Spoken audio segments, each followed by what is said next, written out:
बुधवार को केंद्र सरकार वक्फ अमेंडमेंट बिल को अब पार्लियामेंट में लाने की पूरी तैयारी कर चुकी है। ऐसे में जेपीसी के मेंबर रहे संजय सिंह हमारे साथ है। संजय जी, आपने जेपीसी में तो विरोध किया ही था, अब क्या रणनीति है, क्योंकि ये अगले दिन ही आने वाले हैं? देखिए, पहली बात तो मैं आज पूरे देश को बताना चाहता हूं कि भारतीय जनता पार्टी दोहरे चरित्र की पार्टी है और उनकी कथनी और करनी में कितना अंतर है और इस बिल को लाने के पीछे का मकसद क्या है, ये इस देश के लोगों को समझना चाहिए और सावधान हो जाना चाहिए। बहुत ही खतरनाक पार्टी है ये देश में नफरत फैलाने के लिए बेरोजगारी, एमएसपी की गारंटी, महंगाई, शेयर बाजार की लूट, रुपए की गिरती कीमत, इन सब से ध्यान हटाने के लिए ये नौटंकी लेके आए। और नौटंकी मैं क्यों कह रहा हूं, यह है बीजेपी का 2009 का मैनिफेस्टो। ये उनका घोषणा पत्र है बीजेपी का, मैंने अपने घर पे नहीं बनाया। क्या लिखा है इन्होंने इसमें लिखा हुआ है, द बीजेपी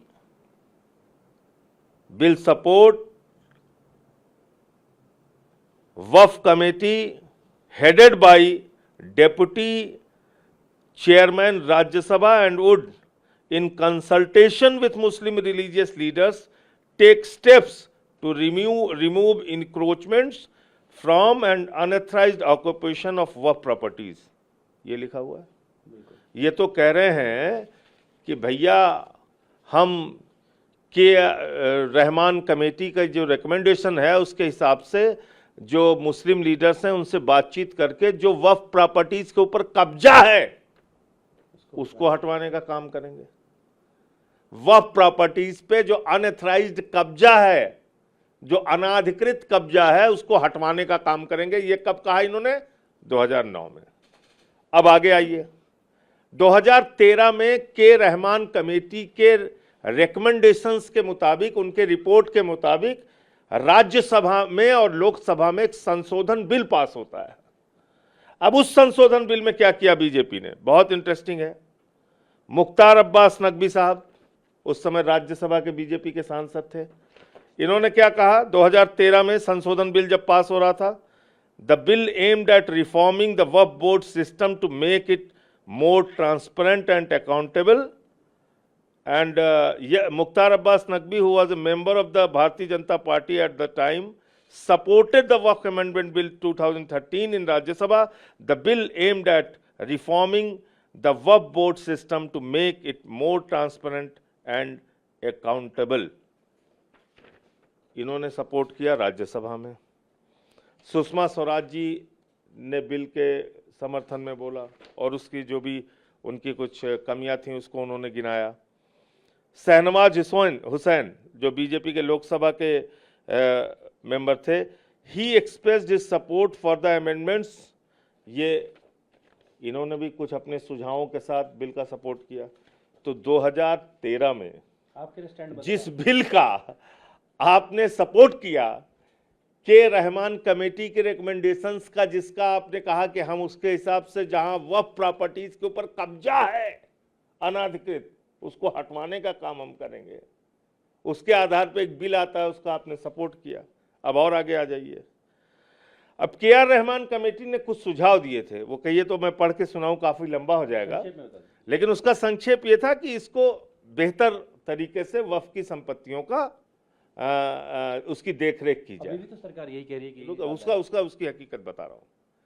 अब उसके बाद सरकार ने पूरे देश में अभियान चलाया, और क्या कहा कि हम सारी वक्फ संपत्तियों के कागजात की जांच करने के बाद इसको वामसी पोर्टल पे डालेंगे और इसको डिजिटाइज्ड करेंगे। ये किसने कहा? महामानव आदरणीय नरेंद्र मोदी जी की सरकार ने कहा। फिर मोदी जी ने खूब मेहनत की, 10 साल मेहनत की उन्होंने।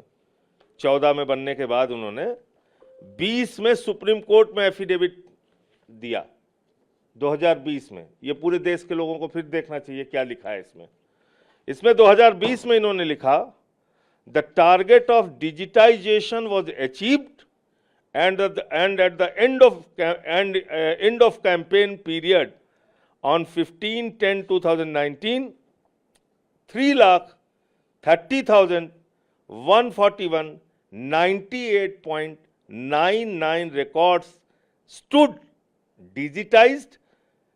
GIS mapping of all immovable work properties on a war footing level has also been taken up with the state work boards, state governments. ये तो आप कह रहे हो 98.99% वक्फ की संपत्तियों को आप डिजिटाइज कर चुके हो। राज्यों में किसकी सरकार थी? बीजेपी की। 10 साल से केंद्र में किसकी सरकार थी? बीजेपी की। डिजिटाइज होना कब शुरू हुआ? मोदी के आने के बाद। तो सारा काम आप कर चुके हो। तो नए बिल में आप क्या लिख रहे हो कि 6 महीने के अंदर कागजात देना होगा।